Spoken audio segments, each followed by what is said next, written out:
আজ আমসা প্রাথমিক বিদ্যালয়ে মাশরুম বসানো হচ্ছে।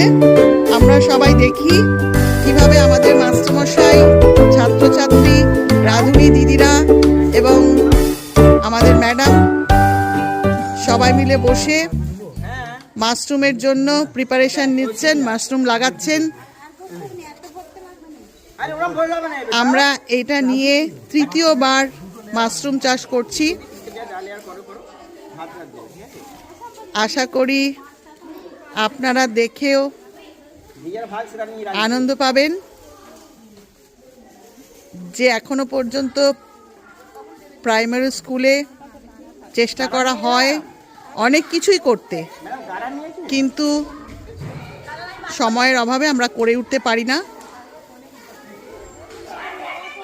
কিন্তু যেহেতু আমাদের এখন পরীক্ষা শেষ হয়ে গেছে, রেজাল্ট হয়ে গেছে, সব কিছু